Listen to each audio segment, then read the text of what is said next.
السلام علیکم ورحمۃ اللہ وبرکاتہ۔ آج میں آپ کو ایک ایسی سچی اور سبق آموز کہانی سنانے جا رہی ہوں جو نہ صرف دل کو چھو لے گی بلکہ ہمیں اللہ پر بھروسہ، صبر اور دعا کی طاقت بھی سکھائے گی۔ یہ کہانی ایک غریب مگر با ایمان ماں کی ہے جس کا ایک ہی بیٹا تھا۔ شوہر کا انتقال کئی سال پہلے ہو چکا تھا۔ وہ لوگوں کے گھروں میں کام کر کے اپنے بیٹے کی پرورش کرتی تھی۔ غریب تھی مگر نماز اور دعا کبھی نہیں چھوڑتی تھی۔ بیٹا جوان ہوا مگر آہستہ آہستہ برے دوستوں کو صحبت میں چلا گیا۔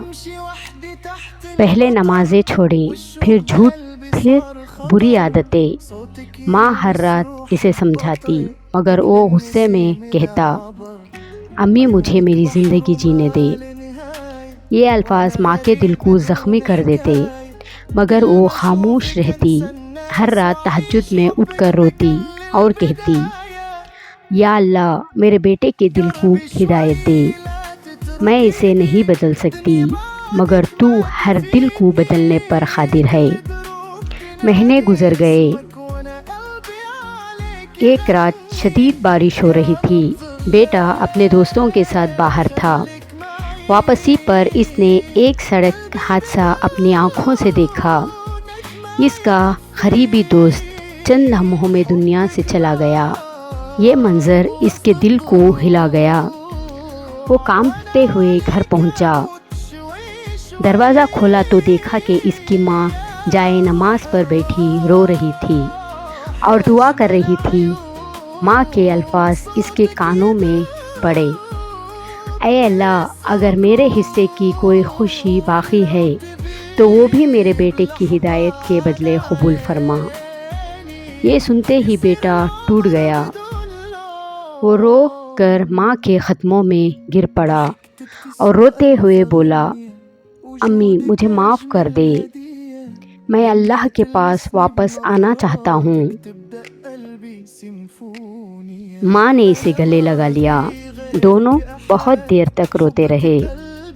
اسی رات اس نے سچے دل سے توبہ کی، فجر کی نماز مسجد میں ادا کی، برے دوستوں کا ساتھ چھوڑ دیا اور قرآن پڑھنا شروع کیا۔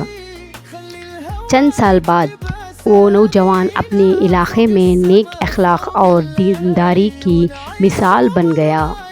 لوگ اسی سے دین سیکھنے آنے لگے۔ جب بھی کوئی اس سے پوچھتا کہ تمہاری زندگی کیسے بدلی، وہ مسکرا کر صرف ایک جملہ کہتا، میری ماں کے آنسو کبھی ضائع نہیں ہوئے۔ پیارے ناظرین، یہ کہانی ہمیں سکھاتی ہے کہ کبھی بھی کسی کی ہدایت سے مایوس نہ ہو۔ اگر آپ کی اولاد، بھائی، بہن یا کوئی عزیز غلط راستے پر ہو تو اسے بد دعائیں نہ دے بلکہ اللہ سے دعا کرے۔ اللہ تعالیٰ ہر دل کو بدلنے پر قادر ہے۔ قرآن کریم میں اللہ تعالیٰ فرماتا ہے، بے شک اللہ جسے چاہتا ہے ہدایت دیتا ہے۔ اور رسول اللہ صلی اللہ علیہ وسلم نے فرمایا کہ دعا مومن کا ہتھیار ہے، اس لیے اپنی دعاؤں کو کبھی معمول نہ سمجھیے۔ ایک سچی دعا، ایک آنسو اور ایک سجدہ انسان کی پوری زندگی بدل سکتا ہے۔ اگر یہ سبق آموز کہانی آپ کے دل کو چھو گئی ہو تو اسے دوسروں تک ضرور پہنچائیے تاکہ شاید کسی مایوس دل کو امید مل جائے۔ اللہ تعالی ہم سب کو اپنے والدین کی قدر کرنے، ان کی دعاؤں کی اہمیت سمجھنے اور ہمیشہ سیدھے راستے پر چلنے کی توفیق عطا فرمائے۔ آمین یا رب العالمین۔ السلام علیکم ورحمۃ اللہ وبرکاتہ۔